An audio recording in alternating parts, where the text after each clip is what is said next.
जय हिंद। स्वागत है आप सभी का आपके अपने YouTube चैनल अमृत एकेडमी पे। और हम लोग अपना सीटेट पेपर 2 के लिए मैथ और साइंस की प्रिपरेशन कर रहे हैं। ये आज की अपनी सीटेट दिसंबर के लिए आखिरी मैथ और साइंस की क्लास होगी, ठीक है ना। इसके बाद आपका एग्ज़ाम ही आपको देने जाना है। तो इसमें मेरा जो टारगेट होगा मैथ और साइंस के एक पेपर सेट को कंप्लीट सॉल्व कराना है, ठीक है ना। आप लोग ध्यान दीजिएगा कि मैं थोड़ा स्पीड में सॉल्यूशन करूंगा, उसी तरीके से आपको भी पेपर में परफॉर्म करना होता है, ठीक है ना। तो इस चीज़ का ध्यान दीजिएगा। बाकी चलिए बिना टाइम वेस्ट किए आज की क्लास को स्टार्ट करते हैं। और जो लोग चैनल पे नए हो प्लीज़ चैनल को सब्सक्राइब जरूर कर लेना, ठीक है ना। पहला क्वेश्चन देखिए आपके सामने क्या कह रहा है। ध्यान से क्वेश्चन को, पेपर में क्वेश्चन को ध्यान से पढ़ना आप लोग, ठीक है, एक ही बार में। कह रहे किसी समानांतर चतुर्भुज ABCD का विकर्ण BD इस प्रकार है कि कोण CBD 12x है तथा कोण BD 7y है एंड कोण ADB 60 डिग्री है एंड कोण CDB 28 है, तो 2x + 3y का मान आपसे पूछ रखा है, ठीक है ना। तो ऐसे क्वेश्चन में तुरंत आप एक फिगर ड्रॉ कर लीजिएगा, ठीक है। एक हमने यहाँ पे ड्रॉ कर लिया अपना पैरेललोग्राम, ठीक है, ये रहा, जिसका कि नाम हमने रख दिया ABCD, ठीक है ना। इसका एक हमने यहाँ पे डायगोनल ड्रा कर लिया, ठीक है ना, जिसके साथ ये कोण बता रहे हैं क्या क्या वो देख लेते हैं। BD देख रखा है ना, ABCD। BD इस प्रकार है कि कोण CBD 12x है, CBD ये वाला कोण दे रखा है इन्होंने 12x, ठीक है ना, 12x हो गया, कोई दिक्कत की बात नहीं है। एंड कोण BD, सॉरी यहाँ पे होगा ABD, यहाँ पे A लिखा दीजिए, कोण ABD 7y है, ABD ये आपका है 7y, ठीक है ना। और कोण ADB दे रखा है 60 डिग्री, ADB ये वाला कोण आपको 60 डिग्री दे रखा है। एंड कोण CDB 28 दे रखा है, CDB ये दे रखा है आपको 28, ठीक है ना। मैं फिगर को थोड़ा सा बड़ा कर देता हूँ ताकि आपको पूरा दिखे, ठीक है, एक सेकेंड। हाँ, इस फिगर को थोड़ा सा मैंने बड़ा कर दिया, ठीक है, ये रहा। अब देखिए इसने क्या कहा है, उस हिसाब से हम सॉल्व करेंगे। यहाँ पे हमसे पूछ रखा है कि हमें फिलहाल देखिए 2x + 3y की वैल्यू पूछा है, तो हमें x और y कैलकुलेट करना है। थोड़ा कैलकुलेशन को स्पीड में करना, ठीक है। आपको पता है कि अगर दो लाइनें आपस में पैरेलल हैं और उसे कोई ट्रांसवर्सल इस तरह से कट करे तो इनके ये वाले कोण आपस में बराबर होते हैं, ठीक है, अल्टरनेट इंटीरियर बोलते हैं, ठीक है। तो जरा आप उसी चीज़ की अगर ध्यान देंगे तो ये वाली साइड ये तिर्यक हो गई और ये वाली नीचे वाली BC और AD पैरेलल मिलेंगी, तो आपको ये 12x बराबर मिल जाएगा 60 के। तो आप मन में ही कैलकुलेशन कर लीजिए कि अगर 12x बराबर है 60 के, मैं पेन को थोड़ा मोटा कर लेता हूं, बहुत पतला चल रहा है, ठीक है ना। हाँ, एक सेकंड, ठीक है। देखिए आपको ना माइंड में ही कैलकुलेट करना, 12x बराबर 60 है तो x बराबर कितना हो जाएगा 60/12, 12 25 60, ठीक है।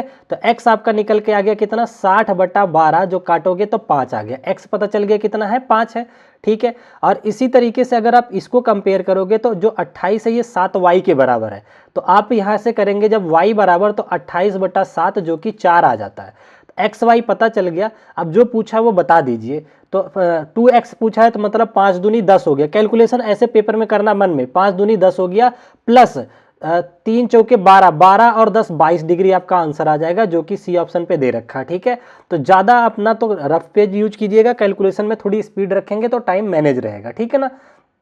चलिए अगला एक पेडागॉजिकल पार्ट का क्वेश्चन है, ध्यान से पढ़िएगा। यहाँ पे आपसे कह रहा है कि एक विद्यार्थी ने परिमेय संख्याओं के निम्नलिखित गुणधर्मों की सूची बनाई है, इनमें से कौन सा सही है बताइए। कह रहा है कि एक परिमेय संख्या में पूर्णांक शामिल होता है, ठीक है ना। तो बिल्कुल सही बात है, परिमेय संख्या में आपका पूर्णांक क्या होता है, शामिल होता है, ठीक है ना। एक सेकंड, हाँ सॉरी, परिमेय संख्या में क्या होते हैं, पूर्णांक शामिल होते हैं। मैंने आप लोगों को इस तरह से फिगर बना करके भी माइंड मैप में भी समझा रखा है, ठीक है ना। Very nice. तो इसका मतलब ए तो सही है। दूसरा बी हमसे कह रहे हैं कि शून्य परिमेय संख्या नहीं है, ये गलत बात है। शून्य भी परिमेय संख्या में होता है, 0/1 आप ये कर सकते हैं। तो बी तो आपके आंसर में नहीं होना चाहिए, ठीक है ना। तो जहां जहां बी है आप उसे वैसे भी एलिमिनेट कर सकते हैं, ठीक है, इस तरीके से। अच्छा, अब आप चाहें तो सी को भी एलिमिनेट कर सकते हैं, क्योंकि ऑलरेडी जब आपका आंसर ए सही है तो आप सी को भी एलिमिनेट कर दीजिए, क्योंकि बिना केवल सी तो हो ही नहीं सकता, ठीक है। तो इस तरीके से आप थोड़ा कैलकुलेशन कीजिएगा, उसके बाद ऑप्शन की तरफ भाग जाइएगा और ऑप्शन टिक करके निकल जाइएगा, ठीक है ना। मेरा आज के क्लास का लेने का टारगेट यही है कि आप कैसे स्पीड को परफॉर्म करेंगे वहाँ, ठीक है। जैसे इस क्वेश्चन में मैंने केवल एक ऑप्शन किया, बाकी अपने आप एलिमिनेट हो गए, हमें सी को भी नहीं चेक करना है। बाकी देखिए सभी भिन्न परिमेय संख्याएं होती है, ऑलरेडी ये सही है, समझ गए। चलिए आगे बढ़ते हैं, अगले क्वेश्चन की तरफ देखते हैं इसमें क्या कह रहा है। यहाँ पे देखिए आपसे कह रहा है कि क्या कह रहा है, P cube X plus P square X minus Y minus P Y plus Z minus Z के गुणनखंडों में से एक गुणनखंड है, आपको वो पकड़ना है। ऐसे क्वेश्चन को देखिए कैसे करते हैं, पी क्यूब एक्स हो गया प्लस इसको ना अंदर मल्टीप्लाई कर लो, क्योंकि देखिए मैंने क्यों मल्टीप्लाई किया, इसके अलावा कोई ऑप्शन दिख नहीं रहा था, किसी में कुछ कॉमन ही नहीं मिल रहा था, तो हमें सिंप्लीफिकेशन की तरफ ही मूव करना होगा।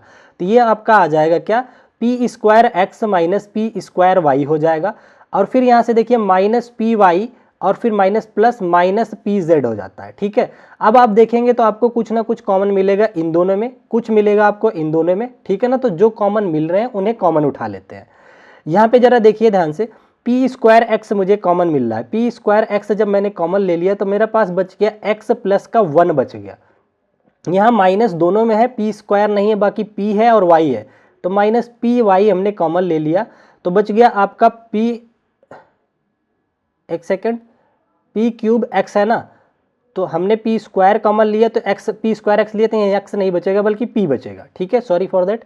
अब यहाँ से आपने माइनस पी वाई कॉमन ले लिया तो पी प्लस का 1 बच गया। ठीक है, अब इन दोनों में अगर देखें कुछ कॉमन क्या हो रहा है, तो क्या कॉमन हो रहा है, P Y minus P Z है ना, और एक माइनस जेड ऑलरेडी अलग से था, सॉरी यहाँ पे देखिए एक माइनस जेड बाहर पड़ा हुआ है। ठीक है, थोड़ा सा मैं और कंसंट्रेट होकर के कराता हूँ, नहीं तो गलत हो जाएंगे क्वेश्चन।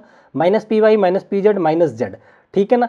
अब मैंने क्या किया कि इन दोनों में हो गया और इन दोनों में देखें कॉमन, तो माइनस पी जेड कॉमन हो रहा है, तो माइनस पी जेड हमने उठा लिया, तो यहाँ बच गया आपका, तो पी नहीं हो रहा है कॉमन, सॉरी मैं थोड़ा सा स्पीड कम करूँगा, ये रहा। ठीक है, हमने z कॉमन ले लिया तो यहाँ p प्लस का 1 बच गया। ठीक है ना, अब देखेंगे आप सारे में p प्लस 1 कॉमन हो रहा है, तो अब आपके पास बचा क्या, P square X minus P Y और माइनस जेड, ये आप ढूंढ लीजिए, P square X minus P Y minus Z, P square X minus P Y minus Z C option पे दे रखा है। आप सारे में से p प्लस 1 पूरा ब्रैकेट ही जब कॉमन ले लेंगे तो पी स्क्वायर एक्स बचेगा और माइनस पी वाई बचेगा और माइनस जेड बचेगा। ठीक है, तो इस तरीके से आपको आधा अधूरा सॉल्यूशन करके सीधा ऑप्शन की तरफ भागना, अगर आप टाइम मैनेज करना चाहते हैं। ठीक है ना, समझ गए। चलिए, और हाँ थोड़ा केयरफुल रहना कि गलती करने के चांसेस ना हो आपके। अच्छा, अगला देखिए आपसे ये कह रहा है कि इसको मैं थोड़ा सा आधा कराऊंगा, आधा छोड़ दूंगा, आप लोग खुद भी कर सकते हैं, इसमें बस समझाना है कैसे ऐसे क्वेश्चन को अटेम्प्ट करना है। कह रहा है यदि आंकड़ों इतना को की माध्यिकाएं x हैं और इन आंकड़ों में 3 को 33 से तथा 8 को 18 से प्रतिस्थापित करने पर प्राप्त आंकड़ों का माध्यिका यदि y है तो y और x का क्या अंतर होगा। ठीक है ना, ऐसे क्वेश्चन को करने के लिए सबसे पहले स्टेप में आपको क्या करना होता है कि सारे आंकड़ों को इंक्रीजिंग या फिर डिक्रीजिंग ऑर्डर में अरेंज कर लेना होता है। ठीक है ना, तो चलो इसको अरेंज करते हैं। सबसे छोटा अगर मैं देखूँ तो अभी तक मुझे 3 दिख रहा है, तो 3 लिख लिया। 3 से बड़ा अगर मैं ढूंढना चाहूँ 23 तक है ना, तो 4 नहीं है, 5 नहीं है, 6 नहीं है, ये फिर 7 मिल जाएगा। 7 मिल गया। 7 के बाद फिर मुझे 8 दिख रहा है, 8 हमने ले लिया। 8 के बाद 9 10 11 12 13 14 तक कुछ नहीं दिख रहा है, सीधा 15 दिख रहा है, तो 15 ले लिया यहाँ पे। 15 के बाद 16 नहीं है, सीधा 17 है, 17 को ले लीजिए। 17 के बाद 18 नहीं है आपका, 19 नहीं है, 20 नहीं है, 21 मिल रहा है, तो 21 ले लिया। 22 नहीं है, 23 मिल रहा है, 23 ले लिया, 23 मिल गया। फिर उसके बाद 24 आ जाता है। 24 के बाद आपका आ जाता है 25 नहीं, 26 नहीं, 27, यहाँ पे 29 आ जाएगा, 29 एंड 30 आ जाएगा लास्ट में। ठीक है ना, तो ये 30 हो गया सबसे लास्ट में। एक सेकंड, अच्छा ये आपका 30 आ गया। ठीक है ना, हमसे क्या पूछा है, replacing this above the between X Y Z, क्या कह रहा है, एक्स है तो 8 को प्रतिस्थापित करने पर, अच्छा माध्यिका एक्स दे रखा है। ठीक है ना, एक सेकंड में इंग्लिश वाला थोड़ा नीचे कर लेता हूँ। मीडियन दे रखा है, तो मीडियन क्या होता है, मीडियन होता है अगर ऑड नंबर्स हैं तो सबसे बीच वाला ही मीडियन होता है। इसमें देखिए कितने हैं, 1 2 3 4 5 6 7 8 9 10 है।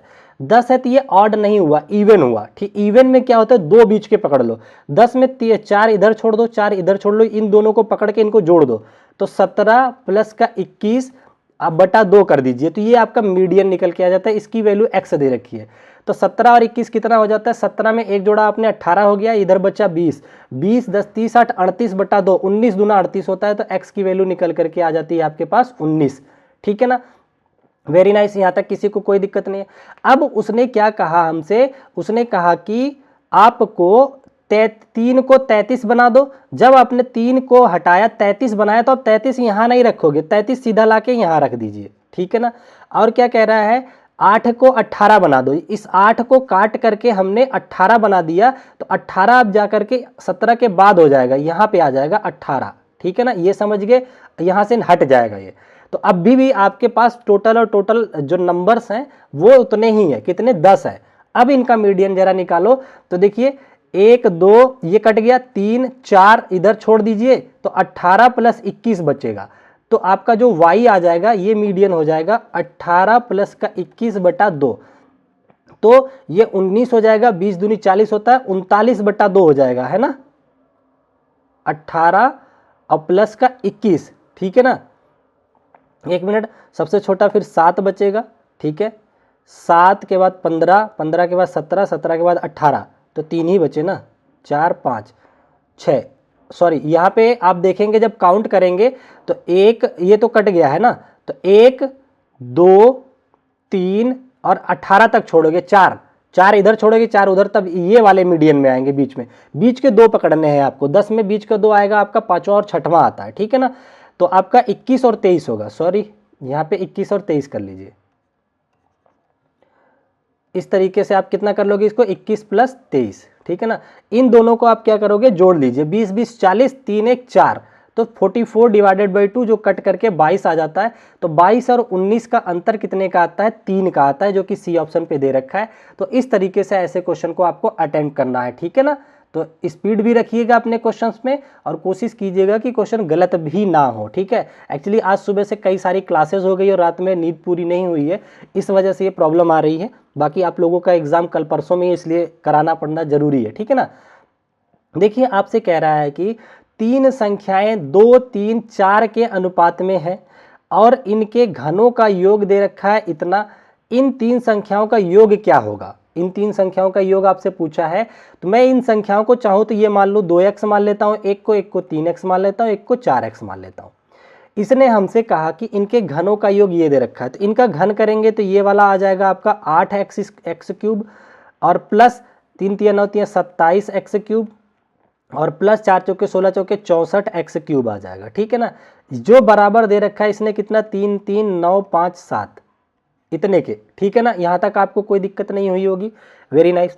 अब ऐसी सिचुएशन में आप एक्स स्क्वायर को कॉमन उठा लीजिए। जब आप सब में से एक्स स्क्वायर को कॉमन ले लेंगे, देखिए यहाँ से सब में से हमने एक्स स्क्वायर को ले लिया कॉमन बाहर की तरफ, तो यहाँ पे एक्स क्यूब आ गया। ठीक है ना, अब इन सबको आप जोड़ लीजिए, कितना आएगा बताइए, 64 और 27, ये रहा 27, 7 4 11, 11 और 8 19 के 9 आ जाएगा, कैरी लगेगा 1, 6 में 1 जोड़ा 7 2 9 9, ये इसका मतलब 99 आ गया। एक्स क्यूब इधर राइट में लिखा जाता है, 99 एक्स क्यूब आ जाएगा, इज इक्वल टू आ जाएगा 33957 के। ठीक है ना, ज़्यादा स्पीड तो नहीं है, कोई बात नहीं, आपको तो लास्ट में देखना है, तो इस तरीके इतनी स्पीड रख सकते हैं आप। ठीक है, अब देखो क्या करना चाहिए, आप कैलकुलेशन के पीछे कैसे पढ़ोगे वो बताता हूं, सोचना कैसे।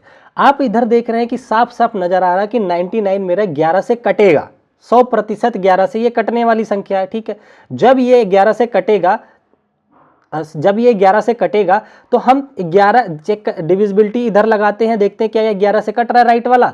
तो देखिए 9 3 12 12 7 12 8 20 होता है, तो 7 19 हो गया, 19 5 3 8, 19 में से 8 चला जाता है तो 11 आता है, बिल्कुल राइट वाला भी मेरा 11 से कट रहा है।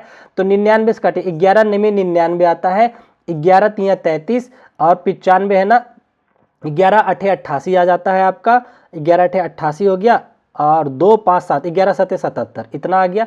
फिर इसको देखेंगे तो ये 9 दे रखा है, ये देखिए इसमें भी डिविजिबिलिटी रूल लगाना। ठीक है, 8 7 15 3 18, 9 से कटेगा तो 9 1 का नाम 9 होता है, और 9 3 27, 9 चौक 36, सॉरी 9 चौक 36 आ जाएगा आपका। ठीक है ना, ये सही कटा है, 11 3 33 हो गया, ठीक है। अच्छा यहाँ पे फिर 0 लेना पड़ेगा ना हमें, ये सॉरी देखिए मैं आप लोगों को जल्दी कराने के चक्कर में ना यहाँ स्क्रीन पे थोड़ी दिक्कत हो जाती है, कोई दिक्कत नहीं है। 33 है ना, तो जब आप इसको 9 से सॉरी हाँ 11 से काटेंगे, 11 3 33, फिर 0 लगाओगे तब 2 डिजिट लोगे, तो फिर आपका 11 8 88 आ जाएगा। 88 में 7 11 7 87, ठीक है, या 77 हो गया, ठीक है। अब 9 से काटो, 9 कम 9, 9 3 27, 3 बचा 30 और ये 38 हो गया, 9 चौक 36, फिर आपका 36 और 5 57, यहाँ पे ये 57 बन गया। तो 9 से काटोगे तो 9 7 63, 9 6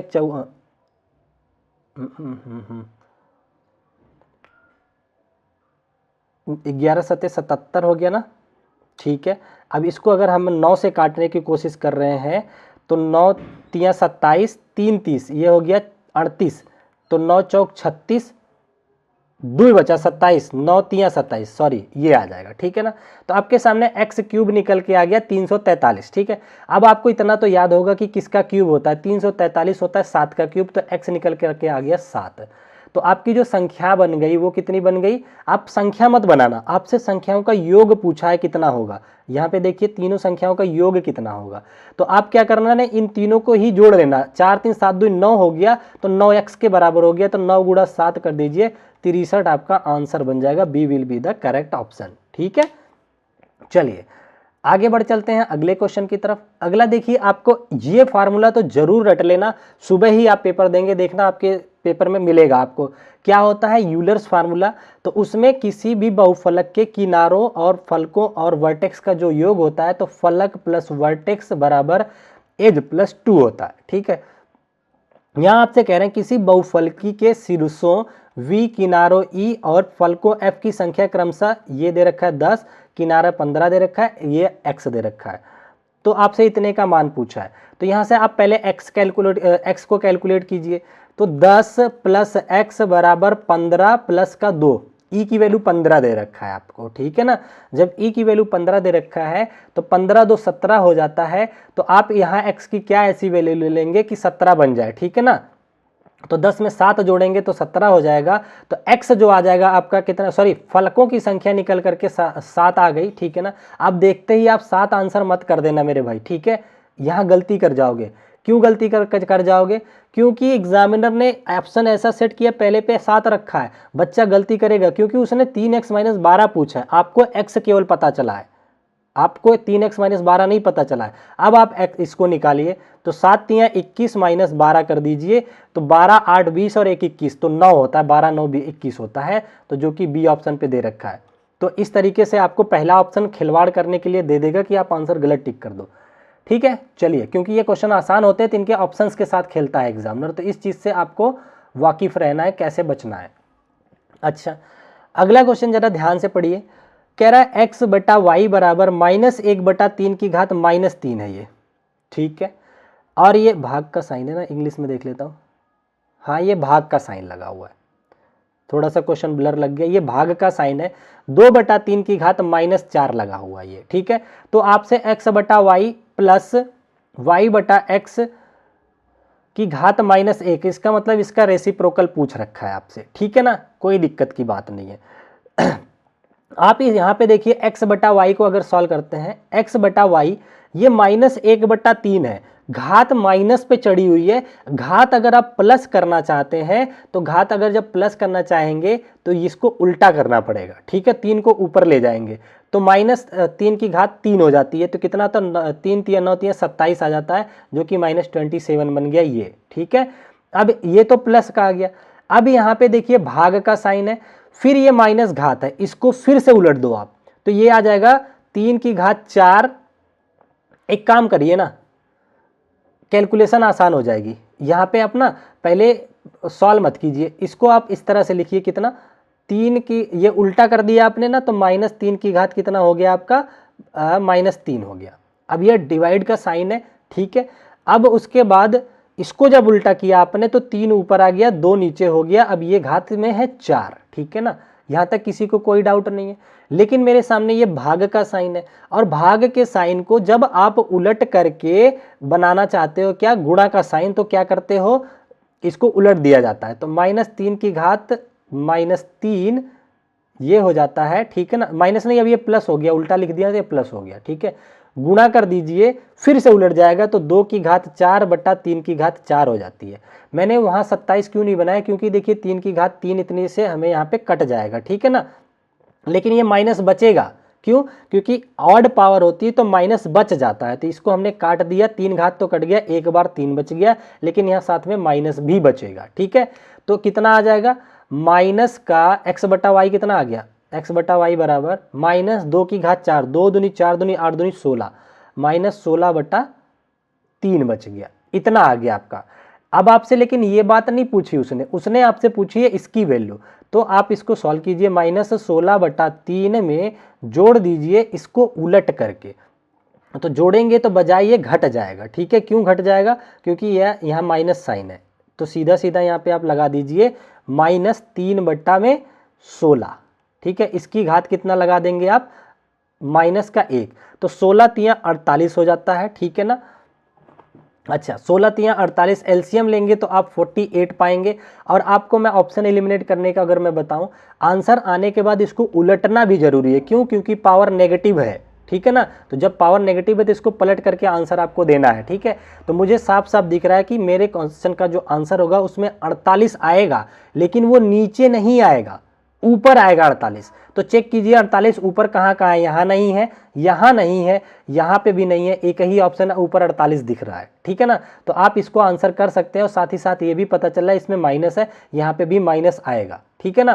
तो इस तरह, और इनको जब आप कैलकुलेट करोगे तिरछा तो ये आपका 265 बना देंगे और साथ में माइनस, बात ये देखिए बन जाएगा कि इतने का वैल्यू। जब इसको प्लस बनाओगे तो 48 को ऊपर ले लेना, नीचे आ जाएगा 265 और साथ में माइनस, तो डी ऑप्शन करेक्ट आएगा। तो इस तरीके से आपको ऑप्शन एलिमिनेट करने भी आना चाहिए। एक देखिए आपका उससे पेडागोजी से क्वेश्चन है, यहाँ पे पूछ रहा है खाली स्थान द्वारा अवधारणा को स्कीमा के रूप में नामांकित किया गया था, तो बताओ स्कीमा किसने दिया था। स्कीमा का व्याख्यान जो किया था वो पियाजे जी का है, ठीक है ना, तो ये याद रखना। स्कीमा मतलब होता है हमारे दिमाग में पहले से कौन सी चीज़ सेव है, जैसे उसको देखने के बाद उसकी उस चीज़ की चीज़ों को पहचान जाते हैं। जैसे बचपन में पहली बार जब हमें ऐसा कोई डंडी दिखा होगा तो बोला गया होगा कि ये पेन है, ठीक है ना। फिर कुछ दिन के बाद जब हमारे दिमाग में एक इमेज बन गई, स्कीमा तैयार हो गया कि इस तरीके से कोई नोकीली चीज़ और लिखने लायक दिखेगी तो उसको मैं पेन बोलूँगा। दोबारा जब कभी भी देखोगे तो अपने आप पहचान जाते हो पेन, तो उसी का नाम होता है स्कीमा, ठीक है। ये क्वेश्चन जरा ट्राई कीजिए, ऐसे क्वेश्चन भी आपके पेपर में एक आएगा। चलिए यहाँ मैं आपको करवाता हूँ सॉल्व, मैं थोड़ा सा स्पेस ले लेता हूँ, हिंदी वाले पे लगा देता हूँ। हाँ, यहाँ आपसे कह रहा है कि कोई दुकानदार एक वस्तु को उसके अंकित मूल्य पर 28% की छूट देकर 324 पर बेचता है, ठीक है ना। देखिए आपके पास तीन चीज़ें होती है, एक होता है सीपी जिस पे आप कोई वस्तु खरीदते हैं, उस पर कुछ बढ़ा करके लिख देते हैं जिसको मार्क प्राइस बोला जाता है, ठीक है ना, एमपी हो गया। जब आप छूट देते हैं तो फिर उसको सेल करते हैं तो ये सेलिंग प्राइस हो जाता है, ठीक है ना। इस क्वेश्चन में आपसे कह रहा है कि कोई दुकानदार एक वस्तु को उसके अंकित मूल्य पर 28% की छूट दे करके बेचता है। इसका मतलब मान लो अगर कोई चीज़ 100 की थी अपने आप में, और कोई भी चीज़ अपने आप में शुरुआत में 100% होती है, तो अंकित मूल्य इसका 100% था, ठीक है ना, 100% था, उसने 28% छूट दे दिया। मुझे बताओ अगर 100% की चीज़ थी, 28% आपने छूट दे दिया तो आपने बेचा कितने का, तो 100 में से आप 28 घटा देंगे, 100 में से 20 जाता है तो 80 बचता है, 8 और घटाएंगे तो 72%। इसका मतलब आपने जो बेचा है वस्तु को 72% पे बेचा है और उसका बेचने का दाम उसने बता दिया 324 है। इसका मतलब 72% की वैल्यू कितनी है, 324 है, सिंपल लैंग्वेज में, ठीक है ना। कह रहा है वस्तु का क्रय मूल्य 300 रुपया है, ये खरीदा गया था 300 रुपये में, ठीक है। कह रहा है यदि वह उस वस्तु को उसके उसी अंकित मूल्य पर 8% की छूट देकर बेचे, ठीक है ना, अभी तक उसने कितना प्रतिशत छूट दिया, 28%।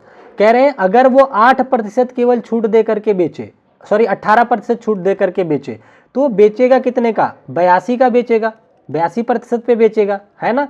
तो कह रहे हैं देकर बेचे तो उसका लाभ क्या होगा, मुझे बताओ। जब 72% की वैल्यू 324 है तो 82% नहीं निकाल पाओगे, बिल्कुल निकाल लोगे। देखिए 72 ऐसे यूनिटरी मेथड लगाओ, 72 चीज़ों का वैल्यू 24 के 324 के अगर बराबर है तो एक कितने के बराबर हो जाएगा, इसको 9 से काट देते हैं, 4 2 6 3 9, हाँ 9 8 72 और 9 3 27, 9 चौक 36, 9 3 27, 3 30 और 2 5 हो गया 9 9 6 54, ये हो गया 4 दूनी 8, 4 दूनी 8, 4 9 में 36, ये आ गया। तो 2% की वैल्यू 9 आ गई, ठीक है ना। तो आपसे 82 की वैल्यू पूछा है, ठीक है।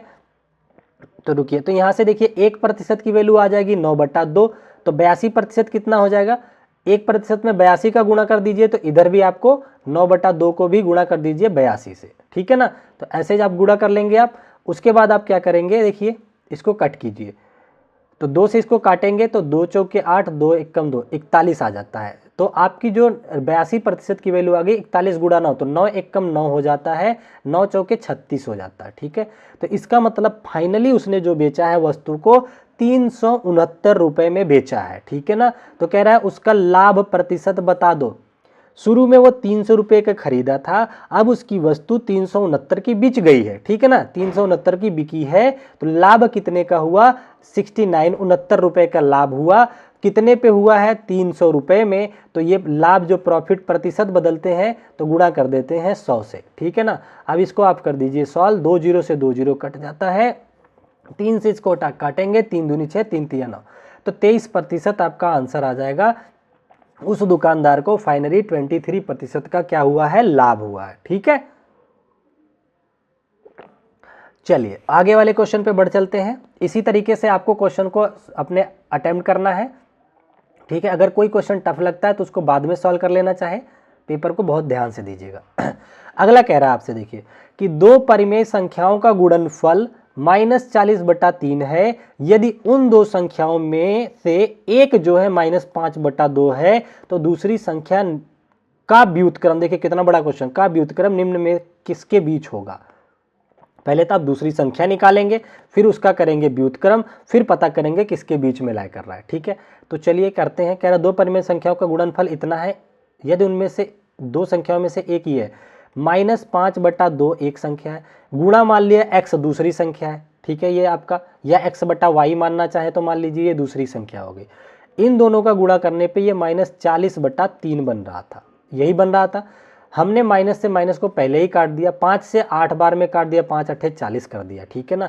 तो मेरे पास दूसरी परिमेय संख्या x/y आ गई कितनी, 8/3। ये 2 जो बचा था उसको मैंने कोने पे ले जाके गुणा कर दिया, तो 8 गुणा 2 हो जाएगा।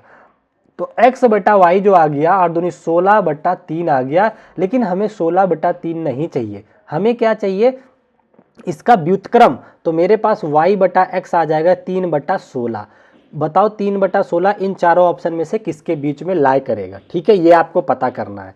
तो जब आपको 3/16 पता करना है किसके बीच में आएगा, तो आपको क्या करना है, चेक करना पड़ेगा कि 3/16। तो मैंने आप लोगों को भिन्नों की तुलना करना सिखाया है, कैसे, क्रॉस मल्टीप्लाई करके, ठीक है, याद होगा आप लोगों को। अगर देखो इसको मैं करता हूँ, इनका गुणा करता हूँ और इसका करता हूँ, तो पहले हम आपको एक बात और सिखाए थे, ठीक है ना, कि इनके हर को बराबर करो। चलो मैं पहले बी वाले ऑप्शन से चेक करूंगा, ठीक है। मैं देखूंगा कि क्या 9/50 और 1/50 में ये लाई करेगा कि नहीं लाई करेगा। मैंने क्या करा कि ये 50 है तो इसके भी हर को 50 बनाने की कोशिश किया। कैसे, नीचे भी एक 0 लगा दिया, ऊपर भी, मतलब 10 से गुणा कर दिया।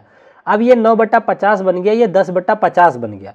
अब मैं क्या करूंगा, इसके हर को, जो हमारे आया है संख्या 3/16 को चेक करना था ना, मैं इसके हर को 50 के करीब ले जाऊंगा या एग्जैक्टली 50 बनाने की कोशिश करूंगा।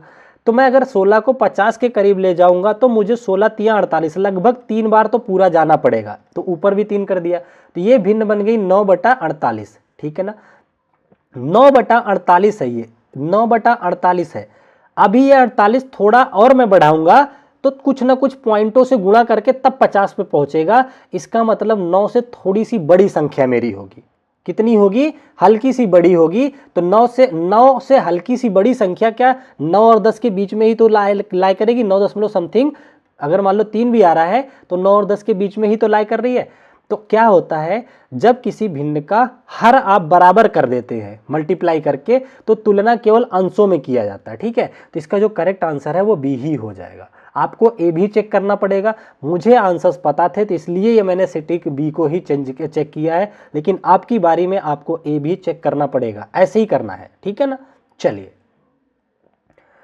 आगे बढ़ चलते हैं अगले क्वेश्चन पे। देखिए अगला क्वेश्चन, देखिए ध्यान से आपसे क्या कह रहा है। इस तरह का भी क्वेश्चन आपको देखने को मिलेगा। कह रहा है दो संपूरक कोणों का अंतर 20 डिग्री है, यदि इनमें से छोटा कोण P है तो 3P - 50 डिग्री का मान बता दो। दो संपूरक कोण है, संपूरक कौन से होते हैं, ऐसे दो कोण सप्लीमेंट्री होते हैं, ऐसे दो कोणों का योग जिनका 180 हो जाए। ठीक है, तो अगर मैंने एक कोण को x मान लिया तो दूसरा 180 - x हो जाएगा ऑटोमेटिक, इन दोनों का योग अपने आप 180 बन जाएगा। तो ये मेरे दो संपूरक कोण बन गए। कह रहा दो संपूरक कोणों का अंतर 20 का है, तो मैंने क्या किया, उठा करके इनका अंतर निकाल दिया। क्या किया, अंतर कर दिया। तो x - 180 - x ये दे रखा है, किसके बराबर दे रखा है, 20 के। ठीक है ना, तो जब मैंने इसको सॉल्व करना शुरू किया तो x - 180 और प्लस x बराबर 20 आ गया। ठीक है ना, इस 180 को इधर ले जाओगे तो प्लस बन जाएगा 200 के बराबर, और x जोड़ के 2x हो जाएगा। तो 2x की वैल्यू आ जाती है 200 के बराबर। इसको जब काटोगे तो आपके पास 100 आ जाएगा। x की वैल्यू कितनी आ गई, 100 आ गई। इसका मतलब एक कोण 100 है, दूसरा आपका ऑटोमेटिक 80 हो गया। ठीक है ना, तो दोनों कोण मिल गए संपूरक एक दूसरे के, 80 और 100। अब उसने बोला जो छोटा वाला कोण है उसे P मान लो, छोटा कोण को P मानो, इसका मतलब P की वैल्यू उसने बता दिया हमें 80 है। अब कह रहे हैं कि 3P - 50 बता दो, तो 8 × 24 240 - 50 करोगे तो ये 190 आ जाएगा। डी पे ऑप्शन मिल जाएगा आपको। ठीक है ना, तो इस तरीके से आपको प्रॉपर सॉल्व करना होगा जितना आपसे पूछ रखा है, अदरवाइज गलती होने के चांसेस ज़्यादा होते हैं। ठीक है, चलिए अगले क्वेश्चन पे अपने बढ़ चलते हैं। ठीक है, अगला क्वेश्चन आपसे कह रहा है कि त्रिभुजों ABC और DEF में कोण B 90। ठीक है, तो मैं पहले दो त्रिभुज ही बना लेता हूँ, ABC, B पे 90 बना दिया। एक और त्रिभुज बना देता हूँ मैं, क्या C, और इसमें भी D को 90 दिया है, क्या E को 90 दिया है, तो DEF ये बना दिया, कोई दिक्कत नहीं, क्वेश्चन के हिसाब से हमने बना लिया। कह रहा है B पे 90 है, हाँ भाई 90 बना दिया। BC 8 है, कहाँ BC ये 8 है। कोण A 40 है, कोण A ये 40 दे रखा है आपको। ठीक है ना, DE 8 है आपको, DE ये वाला 8 है। कह रहा है कोण F 40 है, कोण F मतलब ये वाला 40 है। ठीक है, कह रहा है कोण E 90 है, हाँ 90 पे है E वाला। ठीक है, कह रहा है तब निम्न कथनों में से कौन सा कथन सत्य है, आपको पकड़ना है। आपको देखना है कि ABC और DEF में किस तरीके से ये सर्वांगसम है। पहले तो मैं आपको बता दूं कि ये RHS से हो ही नहीं सकते सर्वांगसम, दो ऑप्शन तो आपके एलिमिनेट हो गए। क्यों, क्योंकि RHS कहता है किन्हीं भी दो समकोण त्रिभुजों में कम से कम आपके हाइपोटेनियस बराबर मिलने चाहिए और एक कोई भी भुजा। तो हमें तो हाइपोटेनियस ही नहीं मिली, तो RHS की संभावना खत्म, दो ऑप्शन आपके कट गए। अब जब भी लगेगा एंगल साइड ही लगेगा। ठीक है, कोई बात नहीं है। अब हम क्या करेंगे ना, अपना क्या करना करेंगे, तुलना करेंगे। यहाँ पे जरा देखिए AB, अब इसको इस वाले त्रिभुज में आकर के चेक करिए DE में, क्या AB बराबर DE है। AB की वैल्यू इन्होंने दे रखी है आपको खाली जगह, कुछ नहीं पता है, तो और DE की वैल्यू यहाँ तो पता है 8 है, तो ये तो संभव नहीं है। तो अगर कुछ नहीं पता वाला कुछ नहीं पता वाले के बराबर होना चाहिए था ना, मान लो ये x है तो ये x के बराबर होना चाहिए था। एक ऑप्शन कट गया, डी ऑप्शन आपका आंसर हो गया। इसको सबसे तुलना कर लो, AB बराबर FE, देख लो FE कहाँ है, AB बराबर FE, हाँ दोनों नहीं पता है तो आपस में बराबर हो सकते हैं। BC बराबर ED, BC का 8 है, ED 8 है, बिल्कुल बराबर है। AC बराबर FD, AC बराबर FD, ये नहीं पता है तो कोण देख लो, कोण A जिस पोजीशन पे है वही पोजीशन F होना चाहिए। ठीक है, शुरुआत में A है, यहाँ पे शुरुआत में F है, बिल्कुल सही है। तो इस तरीके से आप अपने ऑप्शन को चेक कर सकते हो। एक क्वेश्चन आपको हो सकता है कल के पेपर में या परसों के पेपर में सर्वांग समता से मिल जाए। ठीक है ना, चलिए अगला क्वेश्चन आपका आ जाता है पाई चार्ट से। ध्यान से क्वेश्चन को पढ़िएगा। एक क्वेश्चन आजकल पिछले जुलाई में भी पाई चार्ट से आया था, तो इस बार भी आपको संभावना है कि दिसंबर में भी पाई चार्ट से मिल जाए। आपसे कह रहा है कि निम्न सारणी में से किसी डिब्बे में रखे गए विभिन्न फलकों की संख्याओं को दर्शाया गया है। ठीक है, किसी फल को नहीं, फलों है, सॉरी, विभिन्न फलों की संख्या को दर्शाया गया है। ठीक है, ये रहे फलों के प्रकार और संख्या। आम 40 है, 44 है, सेब आपके 56 है, संतरा है 42, अमरूद आपके 30 है, अनार आपके 38 है। ठीक है ना। कह रहे हैं यदि उपरोक्त आंकड़ों का एक पाई चार्ट बनाया जाता है, ठीक है, तो उस त्रिज्यखंड का कोण क्या होगा जो सेब को दर्शा रहा है। ध्यान से सुनिएगा मैं कैसे सॉल्व कर रहा हूं। आप चाहें तो पाई चार्ट ना भी बनाएंगे तो इसका आंसर दिया जा सकता है, लेकिन अगर चाहते हैं तो पाई चार्ट देखिए इस तरीके से होता है। ये खाली इस तरीके से 5 भाग में बांट दीजिए, 1 2 3 4 5। ठीक है ना।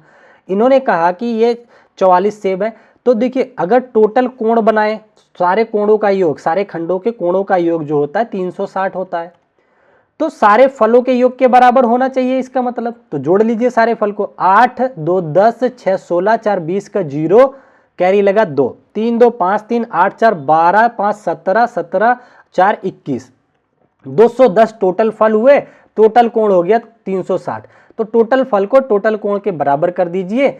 तो आप काट दीजिए इसको, 0 से 0 काटेंगे, 7 तियां 21, सॉरी किससे कटेगा, 3 से काटे, 3 9 27, 3 1 3 3 12 3 36, फिर 3 से काटे, 3 तियां 9, 3 चौके 12। ठीक है ना, इतना आ गया है ना।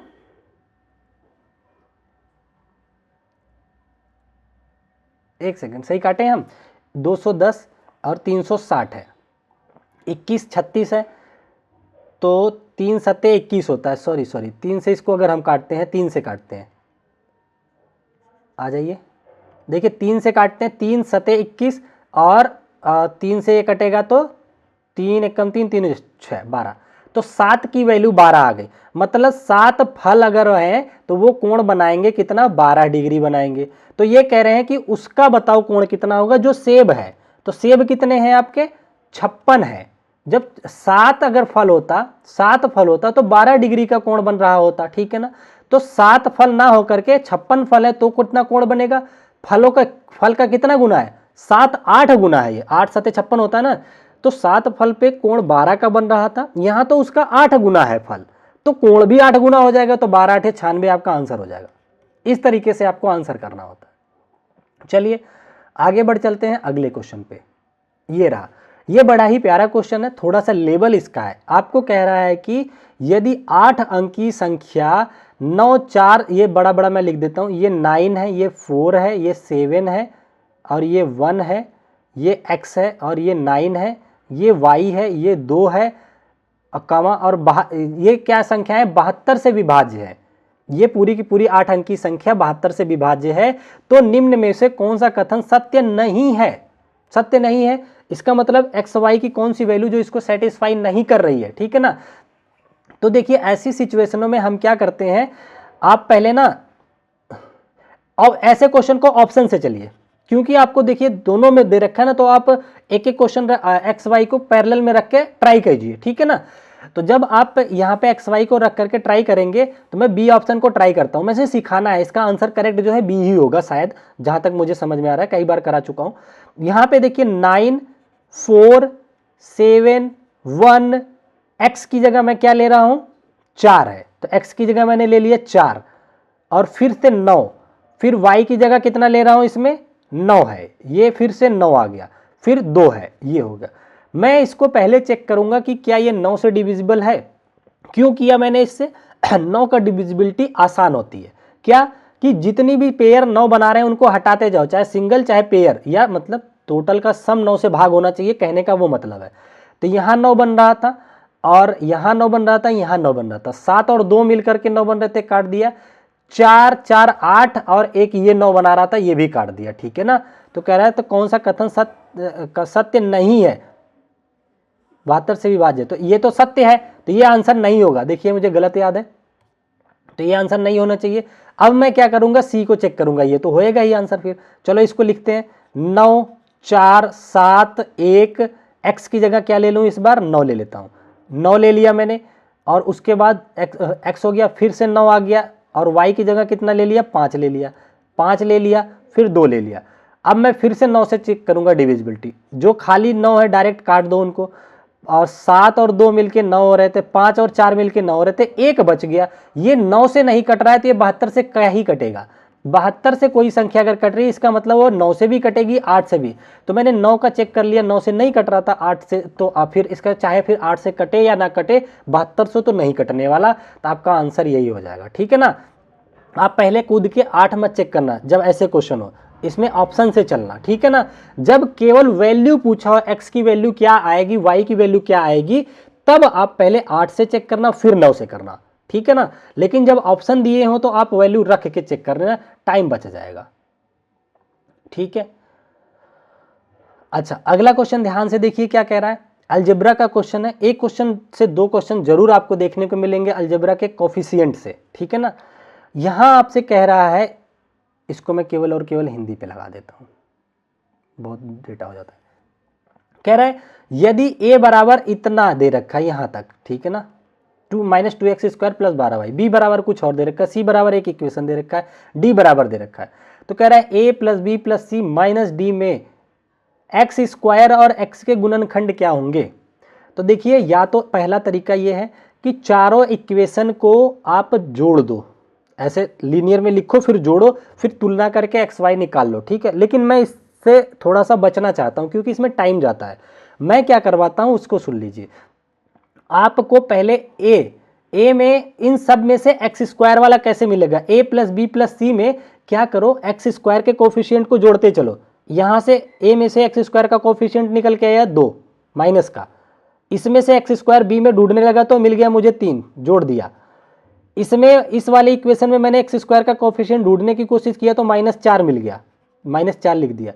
d को उसने घटाने को कहा है तो मैं d में x² का जो कोफिशिएंट मिलेगा उसको घटा दूंगा तो -1 कर दूंगा।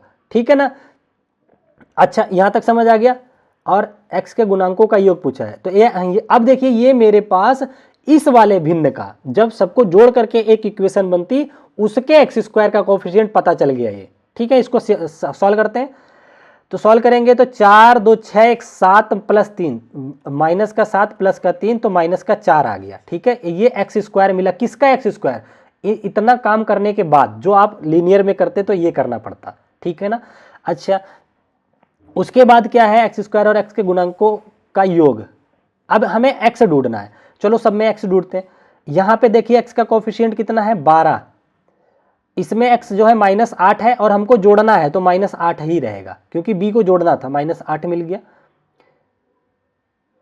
c में देखिए x का कोफिशिएंट कुछ भी नहीं है, d में x का कोफिशिएंट -1 है और माइनस यहाँ पे भी है तो माइनस +1 हो जाएगा। ठीक है।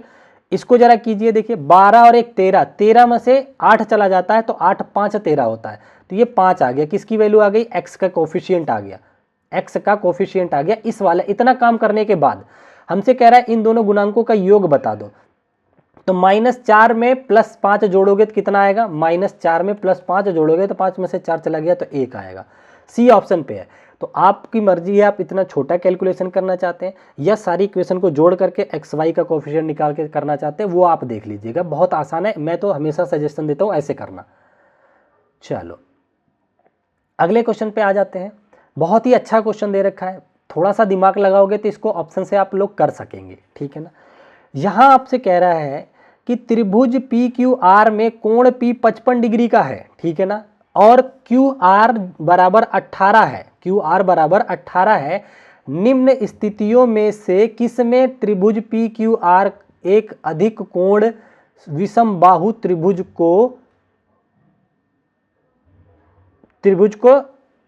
हो सकता है। अच्छा रुक जाइए, मैंने एक त्रिभुज बना दिया जैसा इसने कहा है। क्या दे रखा है, पी क्यू आर, ये मैंने एक त्रिभुज बना दिया। पी क्यू आर मेरे पास एक त्रिभुज हो गया। मुझसे कह रहा है कि कोण पी 55 है, ये कोण 55 डिग्री का है, बना दिया मैंने।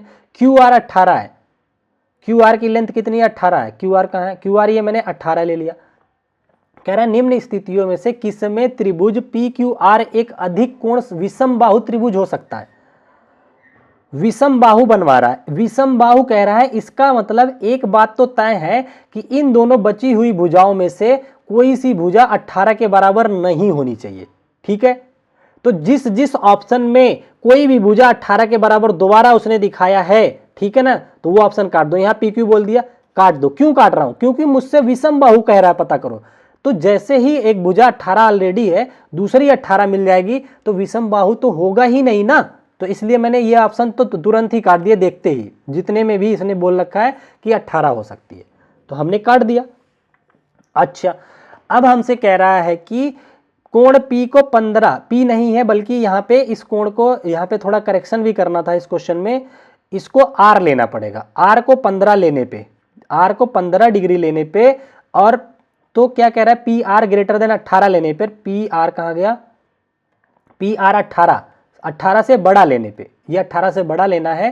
तो ये कैसे पता चलेगा कि 18 से बड़ा है कि नहीं है, ठीक है ना, त्रिभुज में। तो अब देखिए क्या करेंगे अगले स्टेप में, आप ये कोण R 15 ले लिया, तो मुझे बताओ त्रिभुज के तीनों अंतः कोणों के योग से ये वाला कोण कितना पता चला आपको।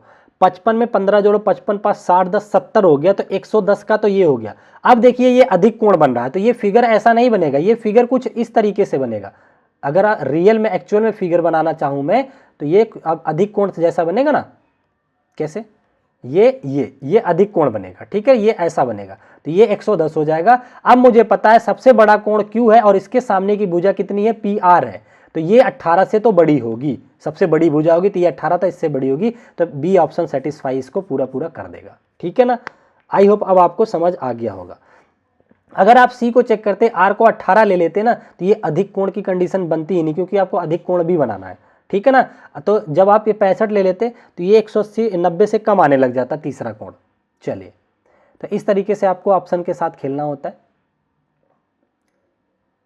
अगला क्वेश्चन बड़ा प्यारा क्वेश्चन, इसे भी इंपॉर्टेंट मार्क कर लीजिएगा, कल ही आपके पेपर में देखने को मिल सकता है। समलंब यानी कि ट्रेपीजियम से क्वेश्चन कह रहा है, किसी समलंब चतुर्भुज की समानांतर भुजाएं 11 सेंटीमीटर और उनके बीच की दूरी 12 सेंटीमीटर है। यहाँ पे एक क्वेश्चन में मिसिंग है, इंग्लिश में दे रखा है, देखिए 11 और 25 लिखा है, यहाँ पे केवल 11 लिखा है, तो एंड 25 लिख दीजिए, ठीक है ना। तभी मैं कहा कि बिना इसके क्वेश्चन नहीं होता। आ जाइए, ठीक है ना। कह रहा है कि एक ट्रेपीजियम है, ये रहा आपका ट्रेपीजियम बन के तैयार हो गया, ठीक है ना। कह रहा है किसी समलंब यानी कि ट्रेपीजियम की समानांतर भुजाएं 11 और 25 से, तो ये 11 ले लिया, तो ये वाली 25 हो गई, ठीक है, कोई बात नहीं है। कह रहा है उनके बीच की दूरी 12 है, ये वाली भुजा आपने 12 ले लिया, इसका क्षेत्रफल उसके आयत के क्षेत्रफल के बराबर है जिसकी भुजा इतने, एक आयत भी बनवा रहा है, इसकी लेंथ और विड्थ हो गई, ये 3x के बराबर है लेंथ और ये 2x के बराबर है, ठीक है ना, 3:2 के अनुपात में है, इस दोनों के आयतन बराबर अनुपात में है, तो उस आयत का परिमाप बता दो, आयत का परिमाप बताना है आपको, ठीक है ना। ध्यान से देखिए, इसमें जब उसने कहा दोनों का आयतन से क्षेत्रफल बराबर है, तो ट्रेपीजियम का क्षेत्रफल क्या होता है, 1/2 गुणे समांतर भुजाओं का योग, मतलब 25 में 11 जोड़ दीजिए, 25 और 10 35 होता है ना, 25 10 35 और 1 36 आ जाएगा, ये दोनों को जोड़ दिया मैंने, गुणा बीच की दूरी मतलब 12 हो गया, ये बराबर हो जाएगा, आयत का क्षेत्रफल कितना होता है, लंबाई गुणा में चौड़ाई, तो 3x ये है और 2x ये है, 3 दूनी 6x स्क्वायर के बराबर हो जाएगा, ठीक है ना, कोई दिक्कत की बात नहीं है।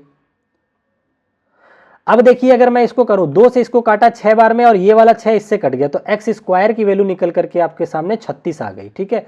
जब एक्स स्क्वायर की वैल्यू 36 पता चल गई, तो हमें साफ साफ दिख रहा है कि एक्स बराबर कितना आ जाएगा, 6 आ जाएगा। और आपसे पूछा क्या है इसने, एक्स बराबर 6 आ जाएगा, इसका परिमाप पूछा है इसका, तो भुजाएं कितनी हो गई बताइए, तो 6 दूनी 12 तो ये हो गई, ये वाली 6 3 18 ये हो गई, तो 18 12 लंबाई चौड़ाई वाले आयत का परिमाप कितना होता है, परिमाप का साफ साफ फार्मूला होता है, मैं बता देता हूँ, 2 ब्रैकेट में l + b, ठीक है, तो 2 गुणा 12 और 18, 18 और 2 20 10 30 हो जाएगा, तो 60 आपका आंसर बन जाएगा। कहाँ दे रखा है, सी पे दे रखा है, ठीक है ना, 60 will be the correct answer, ठीक है। मैं आज क्वेश्चन थोड़ा स्पीड में सॉल्व करवा रहा हूँ, नो डाउट, ठीक है, क्योंकि आपको पेपर में भी ऐसे ही करना है। अब मैं थोड़ा सा 8-10 क्वेश्चन जो 10 आपके पेडागोजिकल आएंगे उनको भी ढूंढ लेता हूँ, ठीक है ना, मतलब उनको भी करवा देता हूँ। यहाँ आपसे कह रहा है कि शिक्षक ने कक्षा में मौखिक आकलन का आयोजन किया, ठीक है, शिक्षक ने कक्षा में मौखिक आयोजन किया है आकलन का, जिसमें यह पता चला कि राम विषम सम विषम कॉमा सम अभाज्य और भाज्य जैसी सभी प्रकार की संख्याओं की यथार्थ रूप से परिभाषा बता सकता है। उसको इसका मतलब भाज्य और अभाज्य संख्याओं का ज्ञान है, तभी तो बता रहा है। कह रहा है परंतु जब संख्याओं का समुच्चय दिया गया, सेट ऑफ नंबर्स दिए गए, तब वह संख्याओं को सही रूप से पहचान नहीं पाया। तो उपरोक्त इस परिस्थिति में निम्न में से कौन सा कथन अति उपयुक्त होगा? अच्छा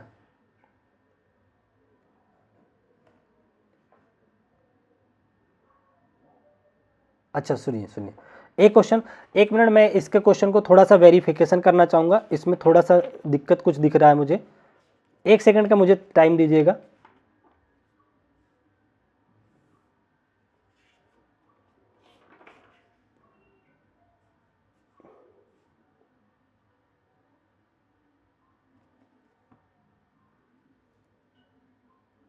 ठीक है, कोई दिक्कत नहीं। हाँ, आप देखो, समझने की कोशिश करो। उसने उसको सम असम सबको पता है, ठीक है ना। इसका मतलब उसको स्मरण शक्ति तो ठीक है, राम की स्मरण शक्ति अच्छी है। यहाँ पे क्या कर, राम की स्मरण शक्ति अच्छी है, राम की स्मरण शक्ति अच्छी है, परंतु अवधारणाओं का बोध की कमी है, बिल्कुल। क्योंकि वो जब तभी तो नहीं पहचान पा रहा, अगर 2, 3, 5 अगर सेट में आ जा रहे हैं तब वो ऑड इवन को पहचानने में गलती कर रहा है। इसका मतलब उसके पास क्या है, कंसेप्चुअल जो अंडरस्टैंडिंग है उसकी कमी है। तो यहाँ पे जो सी ऑप्शन है बिल्कुल ज़्यादा करेक्ट हो जाएगा। अच्छी, परंतु एकाग्रता से कोई मतलब नहीं है। यहाँ पे एकाग्रता से तो कोई चीज़ पढ़ा जाता उस टाइम होता है, ठीक है ना। कह रहा है परंतु अभ्यास की कमी, ये भी एक हद तक आंसर किया जा सकता है। पर यहाँ पे मैथमेटिक्स अगर सॉल्यूशन की बात होती तो यहाँ केवल पहचानना है, तो अभ्यास पहचान से नहीं होता है। उसको क्या होना चाहिए, चीज़ों का बोध करना आना चाहिए, ठीक है ना। अवधारणा, उसको अवधारणा से अपरिचित है वो, ठीक है। इसका सी ऑप्शन हो जाएगा। थोड़ा स्पीड में चलेंगे, अभी हमें साइंस वाला भी पोर्शन सॉल्व करना है, ठीक है। अगला आपसे कह रहा है कि कक्षा 6 की एक गणित की शिक्षिका ने अपने विद्यार्थियों के समक्ष निम्न प्रश्न रखा। क्या प्रश्न रखा उसको देख लेते हैं। उन्होंने कहा कि निम्नलिखित में से कौन सी अवधारणाएं दिए गए प्रश्न को हल करने के लिए आवश्यक होंगी। पहला, कि प्रातःकालीन सैर पे 3 व्यक्ति एक साथ चलना प्रारंभ करते हैं। उनके कदमों की लंबाई क्रमशः 70 है, 85 है, 95 है। उनमें से प्रत्येक न्यूनतम कितनी दूरी चले कि वे वह दूरी पूरे कदमों के तय कर सके।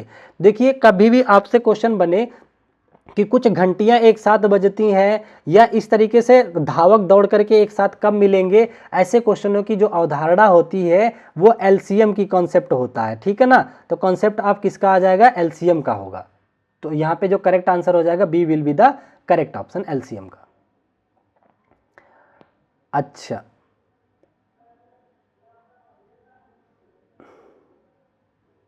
यहाँ पे देखिए एक बड़ा सा थोड़ा क्वेश्चन दे रखा है, समझने की कोशिश करते हैं। क्या कह रहा है, कह रहा है एक विद्यार्थी को प्रतिशतता पर निम्नलिखित समस्या हल करने को दी गई, परसेंटेज पे सॉल्व करना था, ये क्वेश्चन था। कह रहा है अगर एक शहर की जनसंख्या 28,000 से घटाकर 26,500 हो गई तो जनसंख्या के घटने की प्रतिशतता ज्ञात कीजिए। कह रहा है उसने निम्नलिखित हल निकाला, क्या कि प्रारंभिक जनसंख्या 28,000 है, नई जनसंख्या 26,500 है, तो घटने का प्रतिशत 26,000 बटा 28,000 गुणा 100। देखिए, इसने घटने का तो सही रूल नहीं लगाया है, क्योंकि अगर आप लॉस परसेंटेज निकालते तो इन दोनों का अंतर करके यहाँ रखना होता है, लेकिन प्रतिशत लगाया सही है। प्रतिशत के लिए यही किया जाता है, ऊपर नीचे करके 100 से गुणा करके प्रतिशत निकाला जाता है। तो कह रहा है कि विद्यार्थी के उत्तर के संदर्भ में निम्नलिखित में से क्या सबसे उपयुक्त होगा।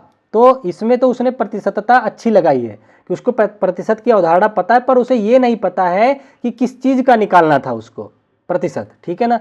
पहला ऑप्शन कह रहा है विद्यार्थी प्रतिशतता की अवधारणा को समझने में सक्षम है, हाँ, परंतु वह यह समझने पाने में समर्थ नहीं है कि किस राशि की प्रतिशतता ज्ञात करनी है। बिल्कुल, उसको निकालनी किसकी थी, उसने तो 26,500 की निकाल दी, जबकि उसको इनके डिफरेंस की निकालनी थी। तो बिल्कुल आपका ये सही हो जाएगा, ठीक है। अगर हम ऑप्शन एलिमिनेट करना चाहें, विद्यार्थी ने प्रश्न को सही तरीके से हल किया, सही तो किया ही नहीं, ये तो ऐसे ही कट गया, क्योंकि कहना चाह रहा था वो कितने घाटा हुआ। कह रहे विद्यार्थी प्रतिशतता की अवधारणा को नहीं जानता, गलत बात है, नहीं जानता तो गुणा 100% क्यों करता। कह विद्यार्थी ने असावधानीवश एक त्रुटि की है, ऐसा कुछ है ही नहीं, कोई असावधानी नहीं, उसे सिंपली सॉल्व किया हुआ, कैलकुलेशन में कोई मिस्टेक नहीं है। कैलकुलेशन मिस्टेक होता तो ये बोला जाता है। अगला एक देखिए, इस तरीके से भी आपको क्वेश्चन देखने को मिलता है। कह रहे गणित की कक्षा में दृष्टिबाधित विद्यार्थियों के लिए निम्नलिखित अधिगम शिक्षण संसाधनों मतलब TLTR में, ठीक है ना, TLM होता है, में कौन सा सबसे उपयुक्त होगा। जो लोग दृष्टिबाधित हैं उनको जियोजेब्रा से अच्छा जियोजेब्रा, देखिए जियोजेब्रा से उन्हें नहीं पढ़ाया जा सकता। टेलर गिनतारा, हाँ गिनतारा को टच करके पता कर सकते हैं तो दृष्टिबाधित के लिए अच्छा है। कंप्यूटर दृष्टिबाधित के लिए कोई काम का नहीं होता है। और क्या है, स्प्रेडशीट का इस्तेमाल कर सकते हो, उसमें स्प्रेडशीट में डॉट वगैरह अगर बने तो उसे पहचाना जा सकता है, ठीक है ना।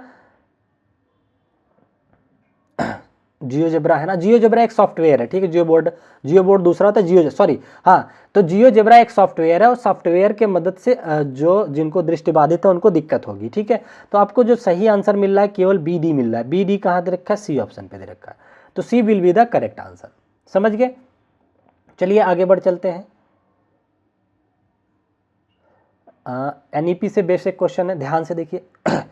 कह रहा है राष्ट्रीय शिक्षा नीति 2020 सिफारिश करती है कि खेल एकीकृत शिक्षा शास्त्र को कक्षा में उपयोग करने की आवश्यकता है। तो ठीक है, खेल कराना तो अच्छी बात है। फिर कह रहा है खेल एकीकृत शिक्षा शास्त्र के संदर्भ में गणित की कक्षा के लिए निम्नलिखित में से कौन सा कथन सही है। तो गणित की कक्षा के लिए कैसा है अगर वहां पे खेल कराया जाए। कह रहा है शिक्षण अधिगम प्रक्रिया आनंददायक हो जाएगी, बिल्कुल अच्छी बात है। खेल के माध्यम से अगर मैथ सिखाने की बात हो रही है तो थोड़ा इंटरेस्ट आ जाएगा।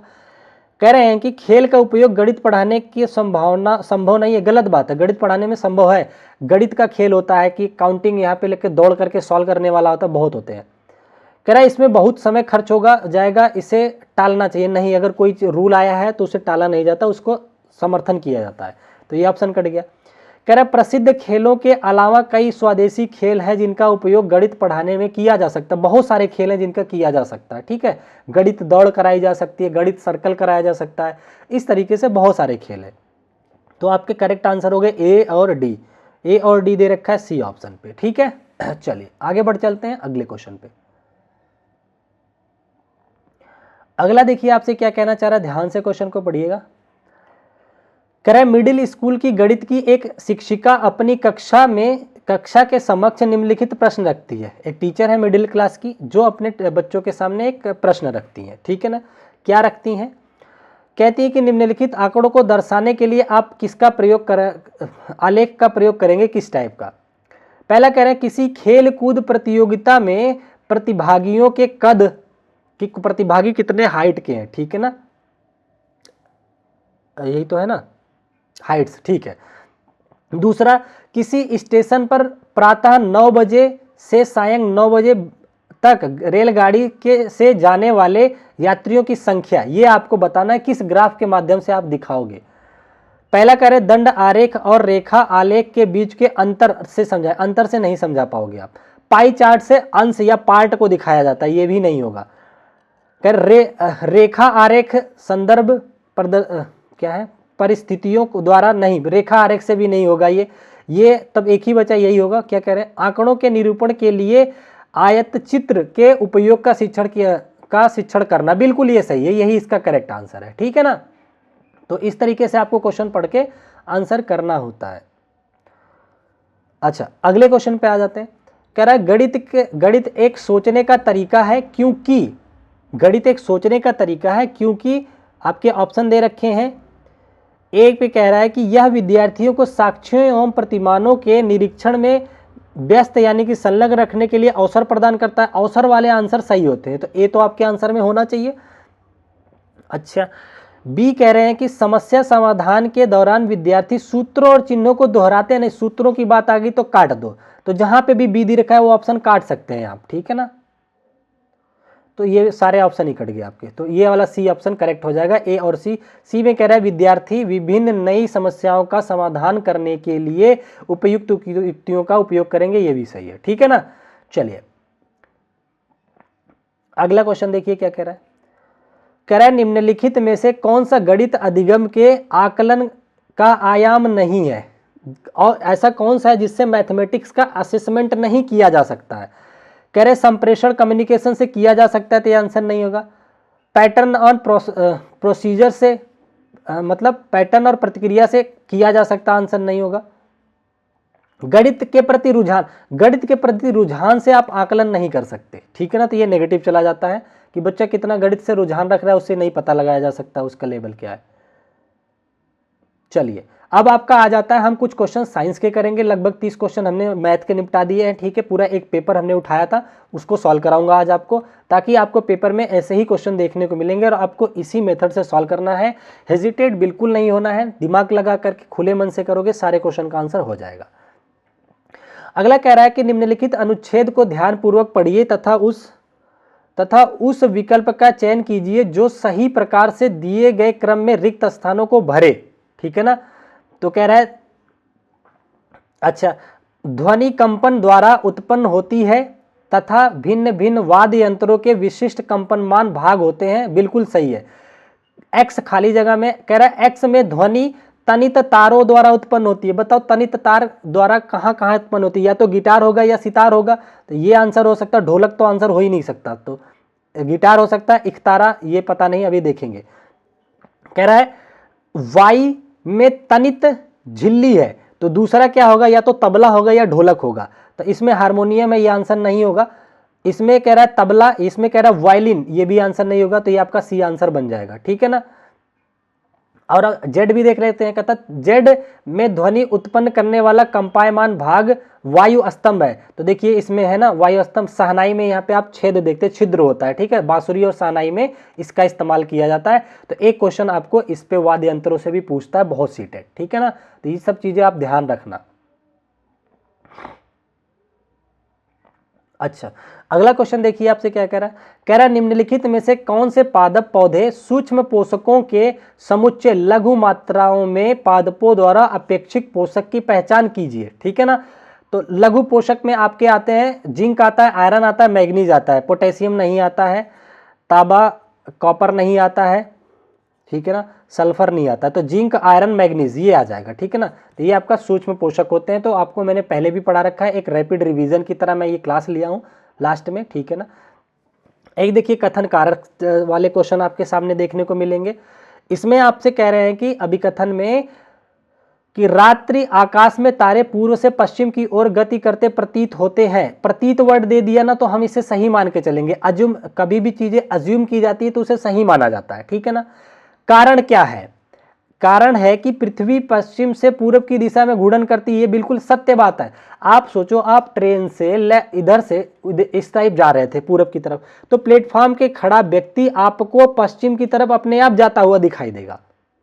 वही ये कह रहे रात्रि में आकाश तारे पूर्व से पश्चिम की तरफ जाते प्रतीत होते हैं, क्यों, क्योंकि पृथ्वी जो है क्या पूर्व से दक्षिण की दिशा, सॉरी पश्चिम से पूरब की ओर घूमती है, तो इसका उल्टा तारे अपने आप दिखते हैं। तो ये इसका व्याख्या भी कर रहा है, तो both A and R correct and सही व्याख्या भी है, ठीक है ना। तो इस तरीके से आपको असर्शन और रीजन कराना है। मैंने बहुत सारी प्रैक्टिस करा रखी है असर्शन रीजन की, अलग से भी आप उन चीजों को भी देख सकते हैं, ठीक है ना। अच्छा, कह रहा है निम्नलिखित में से कौन से कथन लोहे में जंग लगने के संबंध में सही है। लोहे में जंग लगना क्या होता है, देखिए कह रहा है यह लौह और ऑक्सीजन के बीच रासायनिक अभिक्रिया को शामिल करता है, हाँ सही है। यह एक उष्माक्षेपीय अभिक्रिया, बिल्कुल सही बात है। देखिए जो लोहे पे जंग लगना उष्माक्षेपी है, लेकिन बहुत स्लो प्रोसेस है, इसलिए पता नहीं चलता, लेकिन आपको आंसर में लेना होगा, ये उष्माक्षेपी होती है, ठीक है ना, एक्सोथर्मिक। कह रहा है यह सामान्य ताप पर हो सकता है, हाँ हो सकता है। क्या है उत्क्रमणीय, अभी नहीं, उत्क्रमणीय का मतलब होता है जैसे कोई चीज वापस अपनी अवस्था में आ जाए, जैसे पानी को मैंने गर्म किया फिर ठंडा करेंगे फिर उसी अवस्था में आ जाएगा, तो ये उत्क्रमणीय बोला जाता है। तो आपका जो आंसर होगा ए बी सी हो जाएगा, ठीक है ना। ए बी सी कहाँ दे रखा है आपको, लास्ट ऑप्शन पे दे रखा है, ठीक है। आज आपकी कई सारी क्लासेज हो गई, इंग्लिश माइंड मैप और CDP माइंड मैप, फिर ये क्लास, उसके पहले 2 क्लास। आज एकदम बहुत ज़्यादा टायर्डनेस हो गया, क्योंकि आज कल ही आपका एग्जाम है, तो इसीलिए मैं पूरा एफर्ट डाल रहा हूँ कि आप लोगों को ज़्यादा से ज़्यादा कंटेंट में दे सकूँ और चीज़ें सपोर्ट में आ सके। यहाँ देखिए कुछ उसके तत्वों के नाम दिए गए हैं, उनके रासायनिक नाम दिए गए हैं, ठीक है ना, उनको मिलान करना है। बुझा चूने को आप क्या बोलते हो, सोडियम हाइड्रोक्साइड से मिलान कर दो, 1 का 5 से मिला दो, ठीक है ना। सादा नमक यानी कि टेबल सॉल्ट को आप क्या बोलते हो, NaCl, सोडियम क्लोराइड बोला जाता है। तो 2 का आप मिलान कर दीजिए 6 से। 2 का 6 कहाँ, मतलब बी का 6 कहाँ है, बी का 6 पहले पे है, यहाँ नहीं है, काट दीजिए, यहाँ नहीं है, काट दीजिए। पहला ही ऑप्शन आपका करेक्ट हो गया। याद करके जाना बाकी चीज़ों को, ठीक है। ऑप्शन एलिमिनेशन भी आना चाहिए, ये सारे नाम मैच करके मिला करके याद कर लेना, कम से कम 1-2 याद रहेंगे तो मिलान सही कर पाओगे। अच्छा, अगला देखिए क्या कह रहा है, कह रहा है सही कथनों की पहचान कीजिए। ये देखिए पेडागोजी से कह रहा तथ्य एक अवलोकन है, जो फैक्ट होते हैं एक अवलोकन है जिसे समयोपरि बारंबार सही पाया जाता है। फैक्ट बिल्कुल सही है, तो ए तो बिल्कुल सही है आपका, ए सही हो सकता है। तथ्य जो होते हैं अवलोकन है, कोई चीज फैक्ट है ना कि 2 दूनी 4 ही होता है, तो चाहे जहां भी बार बार कैलकुलेट करोगे, चाहे जैसे करोगे तो 4 ही आएगा, तो क्योंकि वो फैक्ट है, तो समयोपरि बारंबार सत्य होता है, ये सही है। अगला कह रहे हैं कि नियम एक सिद्धांत है जिसे समयों पर, देखिए पहली बात तो नियम सिद्धांत से अलग होता है। नियम जब सत्यापित हो जाता है तब वो सिद्धांत बनता है, ठीक है ना। तो ये तो ऐसे ही गलत हो गया, तो केवल ए सत्य है आपका, ठीक है ना। सही कथन पहचानना था, पहचान गए। अगला देखिए आपसे क्या कह रहा है, ध्यान से पढ़िएगा। कह रहा है कि जब ऋणात्मक रूप से आवेशित छड़ रॉड को अनावेशित विद्युतदर्शी के निकट लाया जाता है, ठीक है ना, अनावेशित विद्युतदर्शी के निकट लाया जाता है तो पता चलता है, ये एक्सपेरिमेंट है, कह रहे सॉरी, जब ऋणात्मक रूप से आवेशित छड़ रॉड को अनावेशित विद्युतदर्शी के निकट लाया जाता है तो विद्युतदर्शी पत्तियां एक दूसरे से दूर जाएंगी, बिल्कुल सेम जो सिमिलर साइन पे क्या करते हैं, रिफ्लेक्ट करती हैं। माइनस माइनस को प्लस प्लस को रिफ्लेक्ट करता है। ये किसी क्षण के ऋणात्मक या धनात्मक होने के गुण को जानने के लिए विद्युतदर्शी का इस्तेमाल किया जाता है। उसमें 2 पत्तियां लगी होती हैं जो उसको रिफ्लेक्ट करती हैं, ठीक है ना। तो इसी पे ये काम करता है, तो विद्युत पत्ती एक दूसरे से दूर जाएंगी। तो ये हम अवलोकन कर लेंगे, क्या होंगे, इसको देखेंगे, तो ये अवलोकन हो गया, ठीक है ना। बी कह रहे हैं कि दोनों विद्युतदर्शी पत्तियां समान आवेश अर्जित करेंगी, तो ये हम अज्यूम करेंगे, हमें नहीं पता, अज्यूम करेंगे कि अब ये ऐसा होगा, तो ये अजम्पशन हो जाएगा, अनुमान लगाएंगे, ठीक है, अनुमान हो जाएगा ये। सी में कह रहे हैं कि ऋणात्मक आवेश को विद्युतदर्शी पर हस्तांतरित किया जाता है जिसके परिणाम स्वरूप इसकी पत्तियां एक दूसरे और से दूर चली जाती हैं, ये भी अज्यूम करेंगे हम, ठीक है, करने के बाद पता चलेगा, ठीक है। तो ये आपका हो जाएगा अवलोकन। केवल ए अवलोकन कहां दे रखा है, ए अवलोकन, जबकि बी और सी अनुमान लगाएंगे, ठीक है। तो यही सही है आपका, बी और सी पे आप अनुमान लगाओगे, ठीक है। जिसको डाउट है मैंने ऑलरेडी करा रखा, मैं इसकी PDF अभी आपको ग्रुप में डाल दूंगा टेलीग्राम चैनल पे, आप लोग जल्दी से रिवीजन भी कर लेना, ठीक है। क्या पता आपको 1-2 क्वेश्चन डायरेक्ट यहां से मिल जाए, अच्छे क्वेश्चन सही है। कह रहा है निम्नलिखित में से कौन सी गैसें अम्लीय वर्षा के लिए उत्तरदायी होती है। देखिए नाइट्रोजन नहीं होता, ऑक्सीजन नहीं होता, ओजोन नहीं होता। अम्लीय वर्षण में कौन कौन होते हैं, सल्फर डाइऑक्साइड होता है और नाइट्रिक ऑक्साइड होता है। तो डी एंड ई आपके आंसर हो जाएंगे, ठीक है। यहाँ पे देखिए डी एंड डी रखा है लास्ट पे, तो कूट भरने तो ये वाला भर के आना, ठीक है ना। तो आपको बबल भरते टाइम भी ध्यान देना है। अगला आपसे कह रहा है निम्नलिखित में से सही कथनों की पहचान कीजिए। कह रहे सामान्यतः अधातु जल के साथ अभिक्रिया नहीं करती हैं, बिल्कुल सही बात है। कह रहा है सामान्यतः अधातु अम्लों के साथ अभिक्रिया नहीं करती, ये भी सही दे रहा है, नहीं लिख करके इसने सही कर दिया काम को, ठीक है ना। तो दोनों ही सही है, बोथ ए एंड बी सही है। तो ये आपको पता चलना चाहिए, धातु अधातु भी मैंने पढ़ा रखा है, ठीक है ना।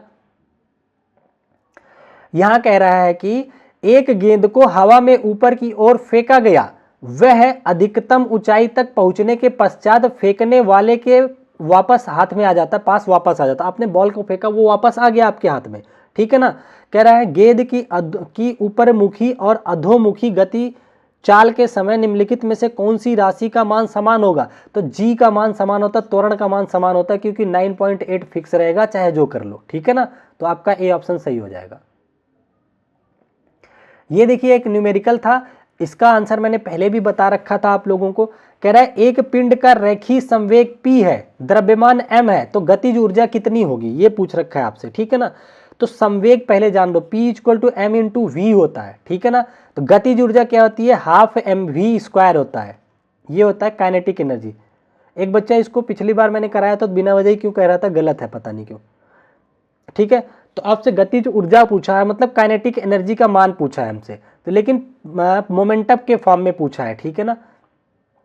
तो अगर मैं मोमेंटम निकालना चाहूं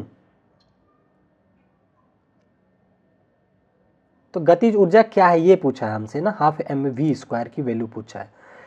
पहली बात तो अगर मैं ऑप्शन एलिमिनेट करना चाहूं तो मेरे आंसर में जो है नीचे 2 दिखेगा, नीचे 2 यहाँ है और कहीं नहीं है, तो आप आंसर ऐसे भी कर सकते हैं, लेकिन मैं इसको कैलकुलेट कर देता हूं।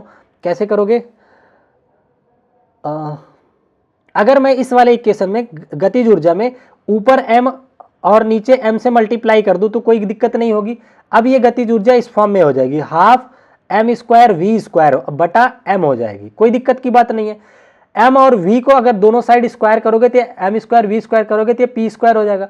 तो मुझे बताओ यहां से p² m² v² के बराबर है, तो इसका मतलब मैं जहां कहीं पे भी m² v² दिखेगा वहां p² रख सकता हूं ना, तो यहां दिख रहा है तो मैं यहीं रख दूंगा, 1/2 m और ये p²। बिल्कुल ये करेक्ट आंसर है काइनेटिक एनर्जी के लिए। आई डोंट नो व्हाई एक स्टूडेंट पिछली बार कमेंट किया था कि सर इसका आंसर गलत है। आप अगर ऑप्शन एलिमिनेशन पे जाते, गतिज ऊर्जा पूछा है, गतिज ऊर्जा हमेशा हाफ से शुरू होती है, तो आप वैसे भी नीचे 2 देख करके आंसर कर सकते थे, ठीक है ना। चलिए अगला आपसे देखिए, कह रहा है कि बायो का क्वेश्चन है कि निम्नलिखित में से उन जंतुओं का समुच्चय कौन सा है जो सभी बाह्य निषेचन को दर्शाते हैं। बाह्य निषेचन क्या होता है, जब फर्टिलाइजेशन की क्रिया शरीर से बाहर हो, ठीक है ना। जैसे मेंढक होता है, आप देखेंगे वो पानी के ऊपर लार्वा छोड़ के जाता है जो अंडे होते हैं, ठीक है ना। फिर मेल यानी कि नर जो मेंढक होता है वो आकर के उसमें स्पर्म छोड़ के जाता है, बाद में ये कायांतरण के माध्यम से टेडपोल बना लेते हैं। टेडपोल धीरे धीरे बड़ा होकर के छोटा मेंढक का बच्चा बनता है, फिर वो वयस्क मेंढक में कन्वर्ट हो जाता है। इसमें आयोडीन युक्त तो पानी चाहिए होता है और एक थायरॉक्सिन हार्मोन भी वहां पे जरूरी होता है। तो ये सब बातें आपको सिखा रखा हूं मैं, ठीक है।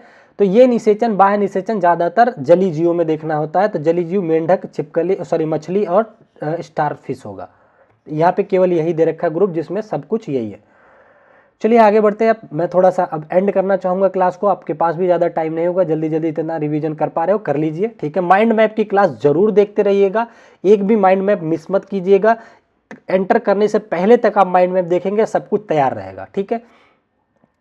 आगे कह रहे हैं निम्नलिखित कथनों को पढ़िए और सही विकल्प का चयन कीजिए। अभी कथन आपको दे रखा है, सूखी हुई किशमिश को जब कुछ समय के लिए सादे जल में डुबोया गया तो परासरण के कारण फूल जाती है। सही बात है। कह रहा है कि पादप कोशिका में वर्णात्मक रूप से परागम में झिल्ली होती है, बिल्कुल वही परागम में झिल्ली क्या करती है, उसमें से पानी घुस करके इसको किशमिश को फुला देता है, ठीक है। तो ये इसकी व्याख्या भी कर रहा है, तो करेक्ट सही व्याख्या भी है, तो ए ऑप्शन आपका सही हो जाएगा, ठीक है, समझ गया। चलिए आगे बढ़ चलते हैं अगले क्वेश्चन पे। खाली स्थान, यहां पे देखिए कह रहा है खाली स्थान यानी कि एक्स एक ऐसा यंत्र है जिसका प्रयोग कोनों के इर्द गिर्द देखने के लिए किया जाता है तथा वाई सिद्धांत पर आधारित होता है। आपको मैं बताऊं, अगर एक व्यक्ति यहां खड़ा है, ये आर्मी वाले ज्यादा यूज करते हैं, ठीक है। कैसे करते हैं, ये फिगर होता है इसका, यहाँ पे चोरी से आर्मी वाले बैठे रहेंगे, दुश्मन यहाँ रहेंगे, इसको नीचे से ही देख लेते हैं। यहाँ पे 90 डिग्री पे एक समतल दर्पण होता है, एक यहाँ पे दर्पण होता है, ठीक है। यहाँ से इसकी परछाई आती है, यहाँ टकराती है, यहाँ से ये आदमी देख लेता है। इसको बोलते हैं क्या, पेरिस्कोप बोलते हैं, और ये परावर्तन के नियम पे काम करता है। सी ऑप्शन सही हो जाएगा, ठीक है ना। आपसे क्वेश्चन पूछेगा पिन होल कैमरा किस पे काम करता है, तो स्ट्रेट लाइन पे काम करता है, कि जो ये इसकी गति होती है, लाइट की गति होती है, स्ट्रेट होती है, उस पे काम करता है। यहां से एक क्वेश्चन बनेगा आपको, कॉलम ए में दे रखा है और कॉलम बी में दे रखा है, किसमें किस तरह का जनन होता है, अलैंगिक जनन कैसे होता है। गुलाब में आपको पता होना चाहिए वेजिटेटिव होता है, कायिक प्रवर्धन होता है, तो ए का 5 के साथ यहां मिल रहा है और यहाँ तो बाकी 2 ऑप्शन तो कट ही गए, ठीक है ना। बी ईस्ट में क्या होता है, मुकुलन देखने को मिलता है, बडिंग मिलता है, तो बी 1 यहाँ मिल रहा है, इस वाले में 3 से कट गया, ए ऑप्शन आपका सही हो गया, ठीक है ना। राइजो इस बाकी आप मिलान कर सकते हैं, ये याद रखना जरूरी है। बीमारी वाले चैप्टर को पढ़ के जाना, माइंड मैप अगर आप पढ़ लेंगे सारे तो आपको खुद ही याद हो जाएगा, ठीक है ना। एक देखिए पिछली पेपर में इस तरह से आपको न्यूमेरिकल दे रखा था, तो मैं आपको बता दूंगा, इसको सॉल्व नहीं करूंगा, इसका आंसर आप करेंगे तो 8/9 आता है।